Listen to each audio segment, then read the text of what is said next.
Asalamu alaikum, të nderuar shikues të podcastit të Miftinisë së Tetovës, reflektimet e Ramazanit, 29 ditë, 29 mesazhe.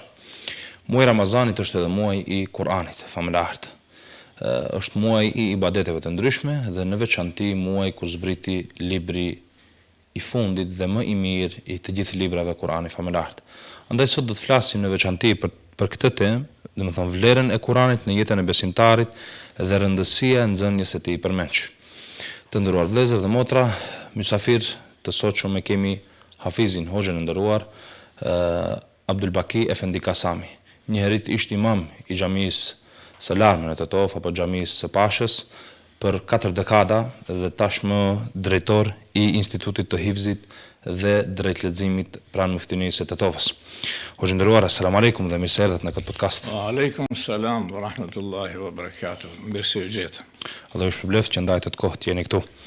Hoxhë nderuar, me që jemi në muajin e bekuar të Ramazanit, cila është urësia dhe qëllimi kryesor i këtij muaji të bekuar?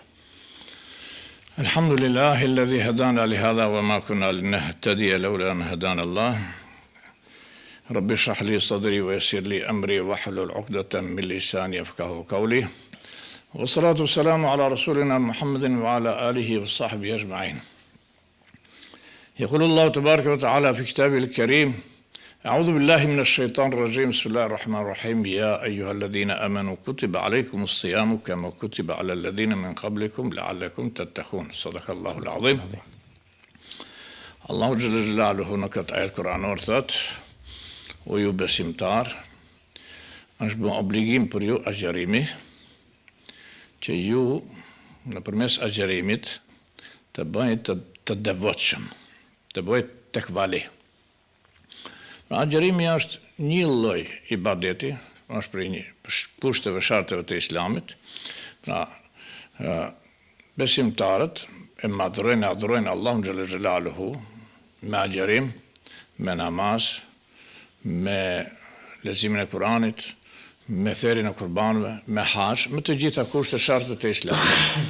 Agjerimi është një shart prej sharteve, një kusht prej kushteve të Islamit, shumë i rëndësishëm, është një lloj ibadeti që këtë ibadet, do të thonë nuk është ibadeti i ri diçka për ummetin e Muhamedit sallallahu ta'ala alaihi wasallam, por si ibadet është prej fillimit të jetës në tokë, duke filluar prej njeriu të parë, babait të njerëzimit, Ademit alayhis salam, edhe do të mbetet derisa të ekzistojë jeta në rrezullin toksor.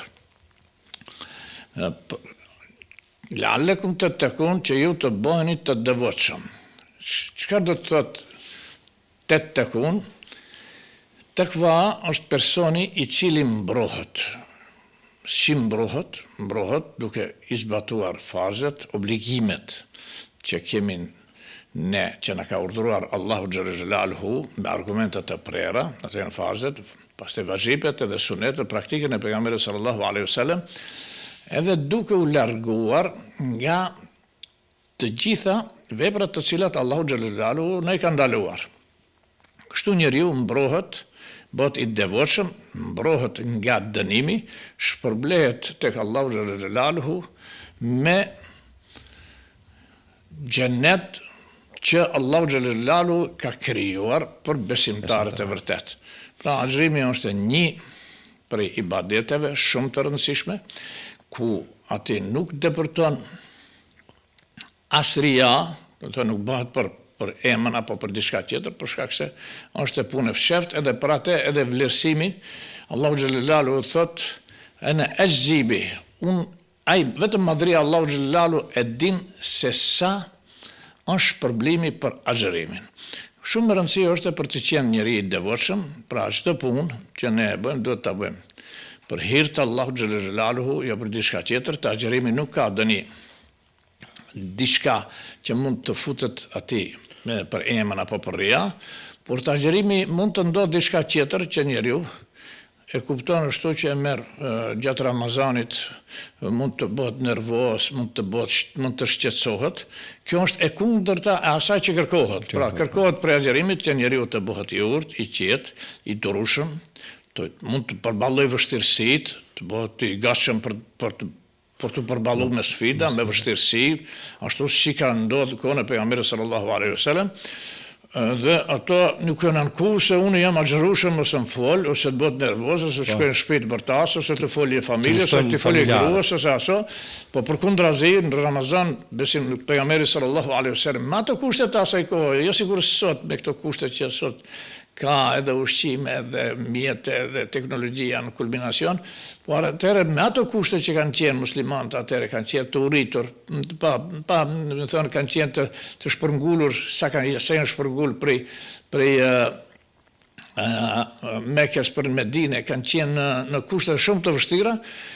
Megjithatë kanë pas disponim, shumë disponim, agjerimi ata i ka ushtruar që janë njerëz shumë të devotshëm, të jenë shumë të vendosur, shumë sabërli, edhe kështu që sukseset më të mëdha te muslimanët kanë ndodhur gjithmonë në Ramazan, si për shembull lufta e Bedrit, si për shembull Fethu Mekkën në vitin e 8 Hijri, si për shembull lufta e Taifit në vitin e 9 Hijri, si për shembull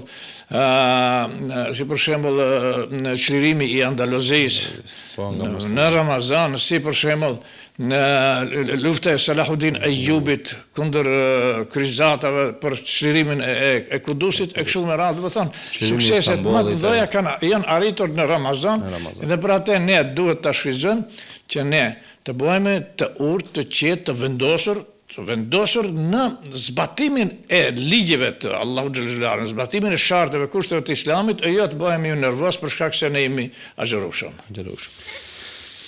Hoxha ndërrua, një ndër faktorët që e qetëson, themi, besimtarën gjatë muajit Ramazanit është edhe Kurani. Dhe në pikërisht sot edhe për atë do të flasim në vazhdimsi, muaji Ramazanit njihet botërisht se është edhe muaji i Kuranit, muaji kur zbriti fjala e Allahu xhaleshanuhu. A mund pak na tregoni si ka filluar zbritja e Kuranit? Lidhja më e rëndësishme mes qiellit dhe tokës është Kurani. Kurani është libër i shenjtë që përfshin të gjitha librat e mëparshme, edhe fletushkat. Për shkak se disa pejgamberë kanë pas libra të shenjtë që u kanë zbrit, kurse disa tjerë u kanë ardhur fletushka. Kurse Kurani është një libër shumë i kompletuar, që është i përshtatur për çdo kohë. Është e freskët për çdo moment. Për çdo kohë është i freskët, kur njeriu nuk lodhet të lexu edhe nuk mërzitet.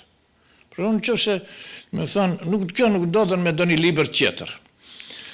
Në Mekë është urtësia Allahu xhallahu zgjedh ku do të dërgoj pejgamber, jo dikush tjetër. Madhria Allahu xhallahu e din pse ka zgjedh Mekën, pse ka zgjedh Muhammedin sallallahu alaihi wasallam, pse ka zgjedh fishin e Muhammedit sallallahu alaihi wasallam. Por zinxhiri i familjes pejgamberit sallallahu alaihi wasallam është një zinxhir i pastër, është i pastër, shumë i pastër, ku ati, do të thonë, nuk ka pas, dhe se në atë kohë kanë qenë idhujtar, po ati në atë familje s'ka pas diçka haram. Zinxhiri deri te Muhamedi sallallahu alaihi wasallam gjithmonë ka qenë me nikah me halal. Edhe pejgamberi sallallahu alaihi wasallam ka qenë i zgjedhur prej Allahu xhallahu, do të thonë një personi numër 1 ndër qenjet njerëzore, nga të gjithë njerëzit është personi numër 1 me grada, me derezhe, me të gjitha cilësitë dhe sifatat, ashtu si e ka kriju Allahu xhallahu, khilqaten wa khuluqan. Khilqaten, khalqa do të thotë krijim, khuluqan do të thotë etik moral. Do të thonë Allahu xhallahu, pejgamberi sallallahu alaihi wasallam e ka kriju khilqaten, ashtu kur e ka kriju në formën shumë më të përsosur se njerëzit tjerë, edhe e ka pajis me moral shumë të lartë, shumë të rëndësishëm, që ai të jetë shembull për njerëzin, jo vetëm për njerëzit, po edhe për xhinët, po edhe për krijesat tjera. Edhe zgjedhja e Muhamedit sallallahu alaihi wasallam, pastaj zbritja e Kur'anit Muhammedi sallallahu ta'ala alaihi wasallam, edhe kjo është diçka një veçori e veçantë, e jashtëzakonshme që, do të thonë, nuk është gradu dikush me këtë grad, me këtë derejë të lartë.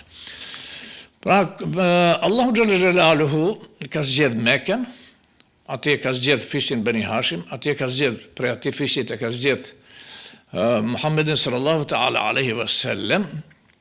Edhe pastaj Muhammedin sallallahu alaihi wasallam e ka përgatit, edhe ai është rrit jetim, pa ba, pa nan, që do të thonë edhe kjo ka qenë një përgatitje, se përndryshe ato gjithmonë kanë thonë kundërshtarët janë mundu të shpikin shpifje, fitne, kanë thonë esatirul awwalin, tregimet e mëpashme.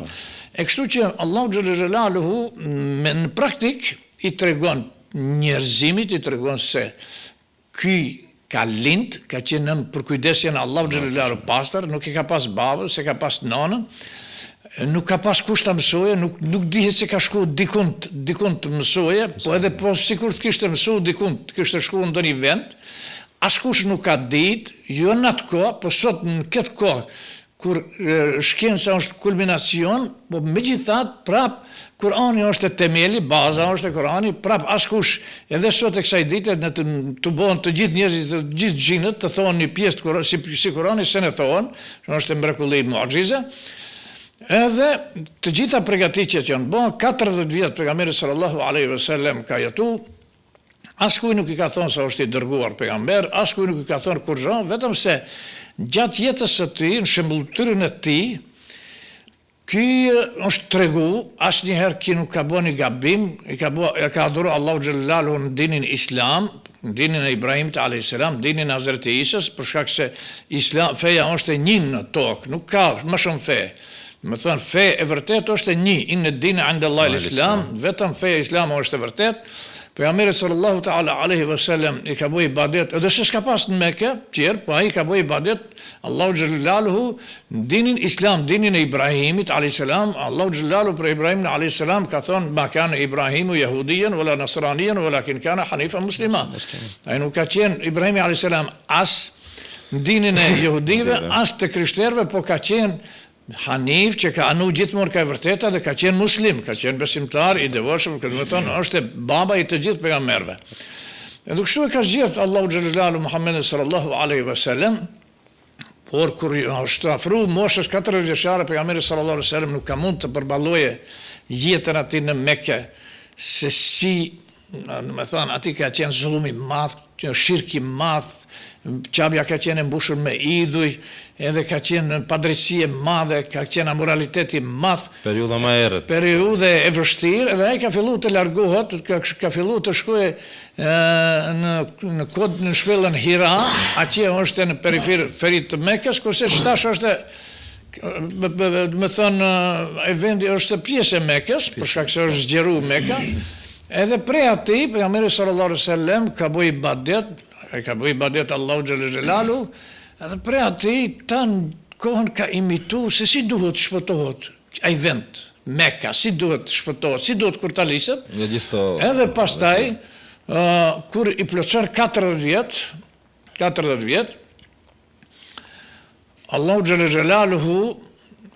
xhelaluhu e dërgon Gjibril alayhis salam me ajetet e para, suratul Alaq, që t'ja sjell Muhammedi sallallahu alaihi wasallam, t'i thot Iqra, lezo. Pejgamberi sallallahu alaihi wasallam është kuptohet se për herë të parë ballafaqohet me Gjibril alayhis salam dhe është sikur është trem, ka thonë ma ana biqari, ka thonë nuk jam prej lexuesve. Gjibril alayhis salam ka thonë Iqra, ka thonë lezo, ka thonë jam prej lexuesve. Ka shtrëngu kështu Gjibrili alayhis salam, pastaj për tretë herë ka thonë Iqra bismi rabbika alladhi khalaq, lexon në emër të Allahut i cili të ka krijuar. Do të thonë se Allahu xhallalu njeriu t'ia ka bëu me dije se jo vetëm lexo, çka të mrish, Iqra, po lexon emrin të Allahut. Do të thonë mësimi është i shenjtë, edhe është elementi kryesor për njeriu, por jo çdo mësim. Për shkak se ka shumë njerëz që mësojnë për të bërë dëm. Kurse Allahu xhelalu i ka thonë Iqra, lezo në emër të Allahut i cili të krijoi. Kështu që, do të thonë, ky ishte kontakti i parë i pejgamberit sallallahu ta'ala alaihi wasallam me Xhibrilin alayhis salam, kurse para kësaj, do të thonë Kurani komplet prej Lauhi Mahfudhit, është zbritur në Beitul Izza, në qiellin më afër tokës. Beitul Izza, aty është zbritur komplet edhe atë, sipas të gjitha transmetimeve, është zbritur natën e Kadrit, që edhe kjo është në muajin e Ramazanit. Sqarimi i bukur, Allah xhaleshani ju shpërblet. Hoxhë nderuar, ka njerëz fatkeqësisht sot, sikur në kohën e pejgamberit alayhis salam, që ishin mushrikët dhe thonë se jo Kurani është prall, jo gjatë brezave kur e kanë ruajtur ato, e bazojnë ruajtjen e Kuranit vetëm tek brezat. Nuk i analizojnë pjesët tjera se si është ruajtur Kurani. Jo, kanë ndryshuar njerëz, domethënë e trajtojnë Kur'anin sot në këtë kohë njëjtë siç e kanë trajtuar mushrikët e Mekës. Por ka edhe njerëz të tjerë të cilët nuk mund ta kuptojnë, domethënë edhe tërësisht si është ruajtur Kurani tashmë 1500 vite. A mund na shpjegoni pak si është ruajtur Kurani deri në ditën e sotme, prej kohës kur i ka zbrit pejgamberit sallallahu alaihi wasallam? Ajetet e para kur kanë filluar të zbresin Muhamedi sallallahu ta'ala alaihi wasallam, Muhamedi sallallahu alaihi wasallam sikur është trem, ka shku në shtëpi të Hazreti Hatixha, bashkëshortja e vet, radiallahu anha, ka thonë zemmiluni, më mbuloni. Hazreti Hatixha i ka mbulu. Ka pushu pak, dhe pastaj Hazreti Hatixha ka pas familje, Waraka bin Naufel ka qenë i plak, i moshuar, po ka qenë i ditur, që ka ditë fen e Ibrahimit alayhis salam, ka ditë për Islamin. Edhe kanë shku te Waraka ibn Naufel kanë dëgju, ka thonë, çka ka ndodhur, kur i ka shpjeguar pejgamberit sallallahu alaihi wasallam, ai ka thonë, hadën namus, kjo është një melek që i ka ardhur Ibrahimit alayhis salam, edhe u ka ardhur pejgamberëve të mëparshëm, edhe ti ka ardhur meleku ti je pejgamber. Sikur tisha gjallë, sikur tisha i ri, do të ndihmosha shumë kur të dëbojnë prej Mekës. Pejgamberi sallallahu alaihi wasallam ka qenë fillim, kuptohet, ka thonë pse do të më dëbojnë prej Mekës, do të më largojnë, ka thonë po, do të largojnë prej Mekës. Po unë sikur tisha i ri, edhe sikur tisha i shëndosh, do të kisha ndihmuar ndihmë të madhe, por unë ndoshta nuk do ta mbrej. Edhe pastaj pejgamberi sallallahu alaihi wasallam gjatë vazhdimit kur kanë filluar të zbresin ajetet e para, ai është mundu me çdo kusht të përsëris ajetet e Kuranit. Është të përsëris ajetet e Kuranit që mos t'i harroj. Edhe pastaj i vjen Xhibrili alayhis salam, edhe i vjen me ajetet e Kuranit, i thotë la tuharrik bihi lisanaka li ta'jala bihi inna alejna jam'ahu Qur'ana. Thotë mos shpejto ti përsëritish. Mos ke frikë, mos u frigo. Nuk është obligimi jot që ti ta mbrojsh, ta ruajsh Kur'anin. Atë të ruajmë ne. Inna alejna jam'ahu Kur'an. Ne do ta bëjmë Kur'anin, do të thonë madhria Allahu xhelalu, këtu kur thonë ne, nuk është qëllimi se është me numër, po për shkak të madhrisë Allahu xhelalu ne thonë ne në shumës. Njëtë edhe ne si përdorim për respekt ju. Ju. Do të thonë madhria Allahu xhelalu thotë mos i ki gajle. Ti përcjellë këtë që të zbritet Kurani, kurse për ta ruajtur e ruajmë ne. Edhe pejgamberi sallallahu alaihi wasallam çdo ajet, çdo sure që e ka pranu, që i ka ardhur, që i ka zbrit, ai ka pas kutabul wahy. Kutabul wahy kanë qenë ata të cilët e kanë shkruajtur vahjin.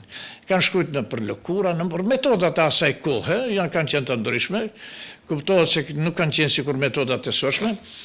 Edhe Kur'an, do të thonë çdo ajet, edhe jo vetëm që është shkruajt ajeti, po është shkruajt edhe vendi i ajetit. Për shkakun gjithçka është tauqif. Tauqif çka do të thotë? Tauqif do të thotë është e precizuar.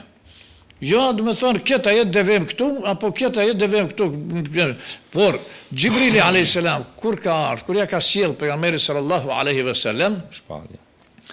Ajetet e Kuranit që kanë ndodhur që të zbret disa ajete, ka ndodhur të zbret një sure më e shkurt, më e gjatë. Në bazë të nevojës të kohës. Po, edhe sipas nevojës të kohës, edhe Gjibrili a.s. I ka tregu se këto ajete janë pjesë e surat al-Bakara, ose pjesë e surat al-Imran, ose pjesë e, do të thonë, ku e kanë vendin ajetet. Gjithë shka në Kur'an, me presje, me pik, me vokal, me gjithë shka, është ashtu original, hiç pa ndërhyrje, pa ndryshim. Pastaj pejgamberi sallallahu alaihi wasallam përveç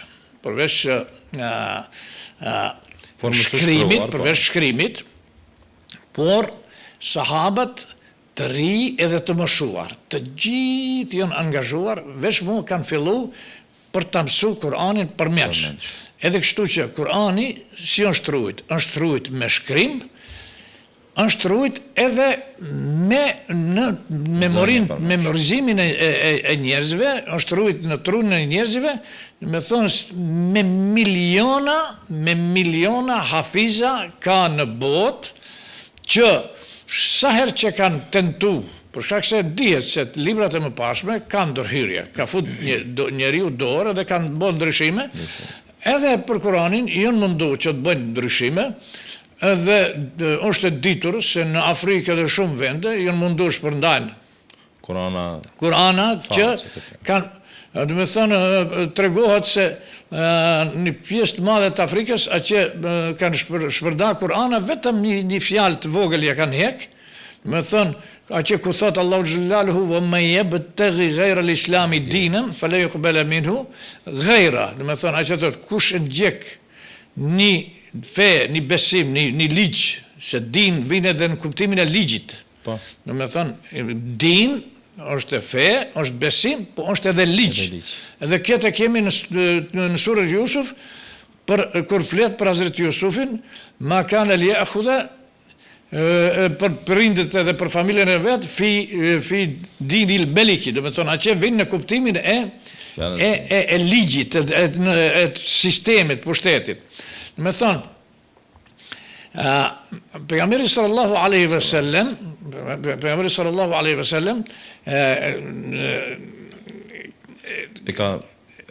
do më thonë e ka paralemru apo e ka ditë se do të vi kjo kohë që do të mundohen njerëzit. Normal, janë mundu, edhe ato shka kanë bërë, për shembull, kur atje janë mundu e kanë heker fjalën gajra. Gajra, do më thonë, kush ndjek përpos islamit, ato çka përpos e kanë hek, edhe e kanë lënë ajetin, kush e ndjek islamin nuk pranohet prej tij. Edhe kanë shpërnda me shumë, do më thonë, me numër të madh, edhe atje çka ka ndodhur, që fëmia i parë, hafizi i Kuranit, që e ka marrë, e ka shfletu Kur'an, kur e ka nxjerr, ka thonë, wa man yabtaghi gajra nuk është gajra l'islam, do me thonë, për pos islam, edhe ka shku të hoxha i vetë, ka thonë, ki Kurani, shiqosh ka nuk është, mungon, dishka nuk është në regull, kur e kanë pas ati, e kanë fshi fjallën gajrë, edhe ato e në tërhek ato kopjat e Kuranit, edhe kështu që vazhdon, që, do me thonë, vazhdon Kuranit të ruhet edhe me shkrim, edhe gojarisht, prej të Muhammedi sallallahu alaihi wasallam deri sot, edhe atë vazhdon zinxhiri me ijazet, me ijaze. Çka do të thotë kjo? Kjo do të thotë, prej pejgamberit sallallahu alaihi wasallam e kanë marrë sahabët, ato tabi'in që janë gjenerata e parë pas sahabëve, pastaj tabi'in ato gjenerata tjetër, e si kanë marrë me rend, edhe sot kemi ne ashtu, edhe kemi plot hafiza, që kur e merr për ati hafizit, edhe ai jep ijazet, edhe thot prej filanit, te filani, mbrin te Muhammedi sallallahu ta'ala alaihi wasallam. Allahu Xhelalu i shtoft hafizet, inshallah. Amin. Hoxhë nderuar, me që vetë jeni hafizi Kuranit dhe Allahu ju ka gradu me këtë mirësi, me këtë begati, dhe e potencuam se çfarë vlerë ka hifzi, pika shkurta, a mund të na tregoni pak edhe më gjithësisht njerit kënaqësinë edhe qenërit hafidhul Kur'an, mbrojtësi i Kuranit, pastaj vlerën e hafizit, por edhe vlerën që ka ki institucion të cilin ju e udhëhiqni, pra institucioni i hifzit dhe drejt leximit në Muftërinë e Tetovës. Njerë pikëshpari si hafiz, pejgamberi sallallahu alaihi wasallam thot, khairukum man ta'allama al-Qur'ana wa 'allama. Ma i vlerë shmi për juve, ma i mirë për juve është ai që mëson Kur'anin dhe ai mëson të tjerëve. Pastaj Kur'ani është nur, Drejt. është ndryshimi i rrugës. Pastaj është dhalika al-kitabu la rayba fi hudal lil muttaqin, është libri në të cilin nuk ka dyshim, nuk ka diskutim, nuk ka dyshim, edhe është udhëzim. Pastaj Kurani është edhe qetësim, edhe shërim shpirtnor. Allahu xhallahu thotë: "Wa nunazzilu minal Qur'ani ma huwa shifaa'un wa rahmatul lil mu'minin." Ne kemi zbrit Kur'anin i cili është shërim, ilaç për zemrat e besimtarve, edhe ajo zemër që është e mbushur me Kur'an, me dritën e Kur'anit, ajo zemër është e punon qetë, e relaksume, edhe është mëshirë, rahme. Wa nunazzilu minal Qur'ani ma huwa shifa', është ilaç, shifa' wa rahme, edhe mëshirë. Kurse të dëmtorve, zullumqarve, wala yazidu dhalimin ila khasara, dëmtorve, zullumqarve ja ushton humbjen. Ato gjithmonë mundon të bëjnë çrregullime, por Allahu xhallalu atineve ja ushton humbjen. E shash njerëzit të cilët e mësojnë Kur'anin, që kjo nuk do të thotë se patjetër, do të thonë të gjithë njerëzit s'an bën hafiz, por çdo musliman dhe muslimane patjetër duhet të di pjesë të Kuranit, për shkak se namazi është shtylla kryesore e Islamit, nuk mund të falet pa ditë të lexojë surat e Kuranit, për shembull, pa ditë Kur'an. Realisht jo të gjithë mund bën hafiz, po të gjithëve u është dhënë mundësia ta provojnë. Të gjithë, patjetër duhet të jetojnë me Kuranin, patjetër duhet të jetojnë me Kuranin. Me thënë, edhe çdo musliman, çdo njeri kur ta provoje e kupton vlerën. Çdo shqetësim, çdo breng, çdo njeri që mund të ketë, duhet të kthehet Kuranit, të fillojë të lexojë Kur'an, edhe do vijë qetësimi. Duhet të fillojë ta bën dhikr Kur'anit, ta bën dhikr Allahun xhallahu, të përmend Kur'anin, ta përmend Allahun xhallahu. Por kur thona dhikr, do të thonë dhikr është thot la ilaha illallah, la hawla wala quwwata illa billah, por dhikri kryesor është Kurani. Do të thonë njeriu kur lexon Kur'an ka shpërblimin e çdo dhikri që e bën dikush tjetër. Do të thonë kur lexon Kur'an e kije sevapin e atij që thot la ilaha illallah, e kije sevapin e atij që thot la hawla wala quwwata illa billah, e kije sevapin e çdo dhikri, për shkak se Kur'ani përfshin çdo dhikr. Edhe njeriu ati ndjen kënaqësi, edhe njeriu ka nevojë për Kur'anin, edhe gjithmonë duhet, do të thonë, të merret me Kur'an, të lexon Kur'an, surat që i din, ai që do të thonë, ata surat që i din. Por këtu është shumë e rëndësishme të përmendim se kur ka filluar zbritja e Kuranit, nuk kanë filluar vetëm të rritë ta mësojnë Kuranin. Po. Me thonë të rritë, po se po e kanë mësuar Kuranin, po edhe të moshuarit e kanë mësuar Kuranin. Çështja tjetër është shumë me rëndësi, se nuk e kanë mësuar Kuranin vetëm sipërfaqësisht, por praktika e sahabeve ka qenë.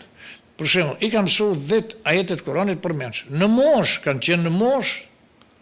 I kam mësu 10 ajetet Kuranit përmendsh. Edhe pastaj nuk ka kalu të mëson 10 ajetet tjera pa i vënë praktik këto 10 ajete. Do të thonë, i kam mësu 10 ajetet Kuranit qerimit, pastaj çfarë thot Kurani? Ve ekimus sala, e ka fal namazin. Wa atu zaka. Atu zaka, e bëj zekat, ka dhënë zakatin. Edhe kështu, kur i ka praktiku, i ka vënë praktik ato, ka punu me ato, pastaj ka kalu, i ka mësu 10 ajetet tjera. Edhe kështu që kjo va ka mësu atyre që ato shumë ma fort, Kurani të ngulitet në memorit e tyre, të ngulitet shumë thellë, edhe ta kenë shumë me hifzin në mësimin e fort, sikur të gdhendur në gur, edhe pastaj kjo atyre u ka mundësu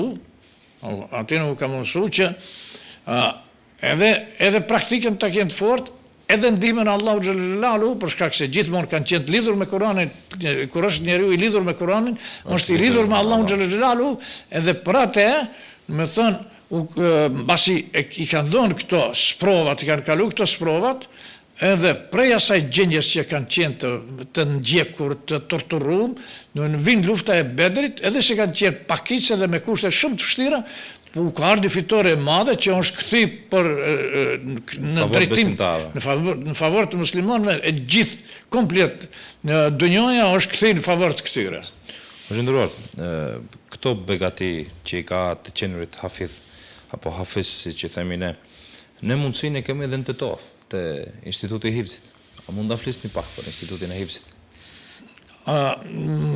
Kurani është muadjize, është mrekulli. Edhe nuk është për ne që kemi përjetu, nuk është diçka e çuditshme, po për ata të cilët nuk e dinë, u duket interesant. Se për shembull, një fëmijë, një njeri që nuk di një fjalë arabe, edhe të mëson Kuranin përmes 30 gjuza. 30 gjuza ka 20 faqe. 6236 ajete. Da, do të thonë të mëson Kuranin përmes, ai nuk e din një fjalë arabisht. Kjo bëhet vetëm për shkak se është mrekulli, përndryshe me që një libër tjetër nuk bëhet. Nuk bëhet. Do të thonë, e shtash numër 1 personi i cili mëson Kuranin, e vëshësh kur bëhet hafiz, derejat e këtij, gradat e këtij të larta, në qoftë se punon me Kur'an. Jo vetëm ta mëson Kur'anin, edhe ta pastaj talent ta haron, se në qoftë se e mëson Kur'anin edhe e lën pastore, kjo është shumë prej mëkateve të mëdha. Por e mëson Kur'anin edhe vazhdon ta ndjekë Kur'anin, edhe vazhdon të punojë sipas Kur'anit. Edhe kjo është për në dunjo, është prej derejave, prej gradave, edhe një kënaqësi e madhe. Që unë mund të flas për vetën, për shembull, unë kam qenë gjenerata e parë, domethënë që në Tetov, ka pas edhe më herët, unë nuk them, ka pas edhe më herët u xhallart që disa unë i kom mbrëj, disa si kom mbrëj, që edhe ato kanë zgjerë hafiza. Mirë po, sa i përket xhamisë Pashës, sa i përket hifzit të xhamisë Pashës, me muhafizin dajën tim, Allahu në xhennet e shoft, Mahmud Efendi Aslanin, më thënë, ai atëherë në atë kohë, në vitet 70-a, e ka qenë në fillim, do më thënë, si muallim, ka ardhur në vitin 1968, edhe pastaj pas 2 vjetë diçka, kom ardhë unë ati kuptohet të daja të hoxha, dhe për i kohë shkurt, më thonë, kom fillu hifzin, pastaj ka qenë ati në Gjali Vllau të hoxhës, muezini i xhamisë Pashës, pastaj ka qenë edhe një tjetër, një Shaban Selimi, ka ndru jetë, Allah në xhenet e shoft. Edhe, do më thonë, kjo ishte një fillim. Hoxha nuk ishte përvojë atëherë për hifz, ishte një fillim edhe të fillim të provojmë a do të dalim me sukses. Alhamdulillah, ne dolëm me sukses dhe do të thonë kjo ishte një njeriu kur e përjeton mund ta kështu me treguar nuk tregohet. Do të thonë kjo bëhet vetëm me të përjetuar, por kjo është e numër 1. E dita pastaj më thonë personi njeriu kur e mëson Kuranin, edhe pastaj jo vetëm të kështu ta mësoj përmenç, por kuptohet se ata të cilët përcaktohen për të vazhduar për studiu, për të mësuar, edhe e kënaqësia tjetër është që unë kam përjetuar jetën time, për shembull, thash, kur kam filluar ta kuptoj Kuranin. Do të thonë, numër 1 është kur e kam mësuar Kuranin, tjetra është kur kam fillu jo koha e parë kur kam fillu të kuptoj original Kuranin. Do të thonë profesorët kur shpjegojnë te profesorit të tefsirit, kur kam fillu ta kuptoj Kuranin, për shkak se unë edhe shkollën e mesme dhe fakultetin e kam kryer në Universitetin Islamik në Medinë, edhe ajo ishte një kënaqësi e madhe, edhe pastaj kështu që i kam të pak që nuk, do me thonë që gjithmonë i përkujtoj, atë vit, unë i shiri shkollë të mesme, edhe ka qenë gjallë doktor Recep Boja, ish kryetari i Bashkisë Islame të Kosovës, Allahu e gradot me xhenet edhe me atë. Ashtu kemi shkuar si i ri, kemi shkuar në umre, edhe ajo hyrja e parë në Qabe, aty ku tanë kohën lexohet Kur'an, edhe ajo, do të thonë këto janë diçka do kënaqësi që njeriu nuk e harron asnjëherë. Unë personalisht nuk e harroj kurrë. Edhe pastaj këtu te ne, do të thonë masi vitin 1975, ne bëm duan e hifzit, edhe në provimin e parë. Atëherë edhe nuk ka qenë organizimi kështu sikur sot, por u bën një komision për Bashkisë Islame, komplet Bashkisë Islame vishin këtu te Tof, edhe u formu komision, edhe 3 ditë ishte komisioni, edhe kjo do të thonë gjenerat e parë, edhe pastaj Hoxha vazhdon, pasi dul me sukses, edhe vazhdon me punën e hifzit, po kuptohet me punë me shumë punë. Me thonë, me punë pa lodhur, ta në kohën, po. Ata që kanë qenë zënës të Hoxhës e dinë se Hoxha, më thonë, ishti ta quajmë ashtu i pandalshëm këtë aspekt. Po, do me thonë, edhe se kushtet kanë qenë shumë vështira. Do me thonë, në atë kohë, kushtet ishin të vështira. Pastaj, unë masi mbarova hifzin, shkova në shkollë, një vit kam qenë në Damask, pastaj 8 vjet në Medine, dhe kur u ktheva pastaj me këshillat e xhamive, me xhamatin, nuk asnjëherë nuk na kanë bërë problem as xhamati, as këshillat e xhamive. Do të thonë, çati të ishte Hoxha aty te mahfili i xhamis, po edhe aty bëm kushte të jetë ngroft, të jetë kështu, bëm kushte për punë, po ishte me bereqet, shumë me bereqet, ajo. Edhe pastaj tanë kohën ne kishim kërkesë, kemi pas kërkesë tanë kohën për shkak për ta ruajtur xhamin, se ajo fëmijët normal se diçka do prekin, edhe për ta ruajtur xhamin tanë kohën kemi kërkuar që të kemi një objekt ndihmë të xhamis, po problemi ishte vështirë. Ishte vështirë për shkak se nuk e lejoshin asesi, po me mund të madh shumë.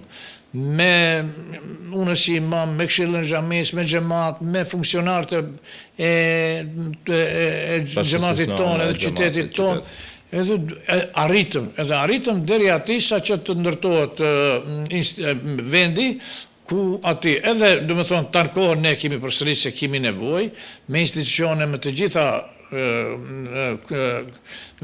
organet kompetente, gjithashtu edhe Hoxha. Edhe Hoxha, do të thonë, kemi pas vizitor shumë, edhe ato janë interesu se për çfarë keni nevojë, edhe Hoxha u ka thonë se kemi nevojë për vend, për objekt, edhe pastaj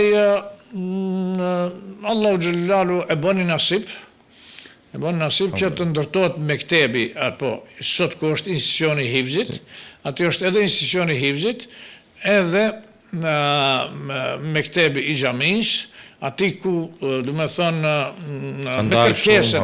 me kërkesën e Hoxhës, dajes tem, me kërkesën e atij, ka qenë që të punësohet hafizi aty, Hafizul Qufliu, Dhulkifli, edhe është punësuar dhe vazhdon ai të punojë, do të thonë kjo ka qenë kërkesa e Hoxhës, se ishte Hoxha gjallë, i kanë ndihmu, ka qenë ndihmës, më thonë, për shkak se Hoxha aty deri sa ka ndërjet, ka qenë aty, po. Prej kohës sabahit deri në akşam dhe në Yatsi. Edhe ka vazhdu, pas Hoxhës ka vazhdu Hafiz Dhulkifli. Mirë po ajo ka qenë nivel të mektebeve.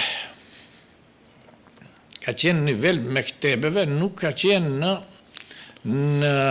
nivel të institucionit. Edhe mektebet kanë qenë ato kanë qenë punëtorë të muftinisë Bashkisë Islame, por qëtash, para Tetovës, më thonë Shkup funksionon disa vite, në Gostivar funksionon prima herët, në Struk është themeluar gjithashtu me vendim të riasetit, shtash vesh si institucion i hifzit edhe si institucion i hifzit dhe drejt lezimit. Më thonë, e shtash ne në Tetov jemi në themelim e sipër, më thonë... Vetë se ka fillu këtë vit, dhe më thonë, po. Vetëm se ka fillu gjatë të viti. Po, qëtash, dhe më thonë, me vendim të riasetit, është në fillim të mujtë 12, edhe do të thonë shtash janë të u bë përgatitjet, edhe kështu që ne do të mundohemi, kuptohet muftinia, për shkak se mu më ka zgjedh muftinia me propozimin e muftinisë, po me vendimin Makarshuri Aseti, edhe ne shtash do të mundohemi që të gjithë ata në punës fetare, ata hoxhallar, të cilët do kenë mundësi të punin me hifz. Për shkak se këtu ka vend për të gjithë. Sa më tepër, ç'është më mirë është. Qendra do jetë prapë është qendra, edhe se është, do të thonë, kuadër të muftinisë, po qendra zyra kryesore është te institucioni i hifzit, aty te mektebi ku është ndërtu, për shkak se është ndërtu me këtë qëllim. Ma shumë është ndërtu me këtë qëllim për të mësu aty më tepër hafizat, edhe është edhe mektebi, për shkak se prej mektebit dalën nxënësit për hifz, aty është mektebi i xhamisë Pashës, edhe në për xhamia tjera, kudo, çdo imam, çdo muallim, çdo hoxh, çdo që ka mundësi punoje të nxjerrje hafiza, të mësojë hafiza, do të jetë i mirë se ardhur, do bashkëpunojmë, do t'i ndihmojmë, do të avansojmë, do mundohna, me thonë, sa më tepër që sa më tepër të zhvillohuna, sa më tepër të zhvillohuna. Me thonë, kjo nuk është diçka, kjo është shtash, do me thonë, riaseti Bashkisë Islame e ngre prej nivelit mektebit, e ngre në nivelin e institucionit që do merret me hafizat edhe me drejt lezimin e Kuranit. Hoxhëduar, Allahu xhaleshani ju shpërbleft për këtë shpjegim dhe lutim Allahun që të shton hafizat edhe muhafizat që sepse të tova njihet për hafiza dhe inshallah deri ditën e gjykimit të vazhdoj të njihet për punën, kontributin që jep në ruajtjen e Kuranit familjar. Edhe njerë faleminderit që ishi pjesë e këtij podcasti dhe Allahu xhaleshani ju shpërbleft. Përndërqosh, Allahu xhelaluhu të na ndihmoj.